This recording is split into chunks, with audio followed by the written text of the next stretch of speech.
ഷാർജയിൽ മലയാളി യുവതിയെയും 1.5 വയസ്സുകാരി മകളെയും ഇതൊന്നും തന്നെ ഇന്നോ ഇന്നലെയോ മാത്രം സംഭവിച്ച പ്രശ്നങ്ങളല്ല.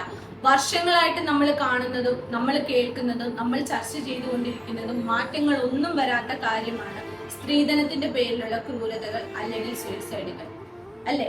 അപ്പോൾ ഇനി വെളിച്ചം ഇവിടെയാണ് വീഴേണ്ടത്. റീസെന്റ് ആയിട്ട് നടന്ന ഒരു സൂയിസൈഡാണ് വിഭജിക.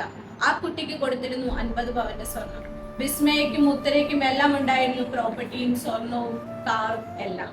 അപ്പോൾ രക്ഷിതാക്കൾ നിങ്ങൾ നിങ്ങളുടെ മകളെ അല്ലെങ്കിൽ പെൺകുട്ടിയെ എത്ര സ്വർണം കൊടുത്തു അല്ലെങ്കിൽ പണം കൊടുത്ത് കല്യാണം കഴിപ്പിച്ചു എന്നുള്ളതിലല്ല കാര്യം.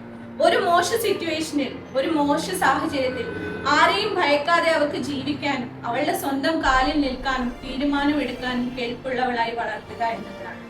ചെറുപ്പം മുതലേ സ്വന്തം വീട്ടിലാണെങ്കിൽ സ്വന്തം കാര്യം പ്രകടിപ്പിക്കാൻ സ്വാതന്ത്ര്യം കിട്ടിയ ഒരു പെൺകുട്ടിക്ക് മാത്രമേ ഇത് സാധിക്കൂ. ഇനി പെൺകുട്ടികളോ, നിങ്ങൾ തീരുമാനമെടുക്കണം.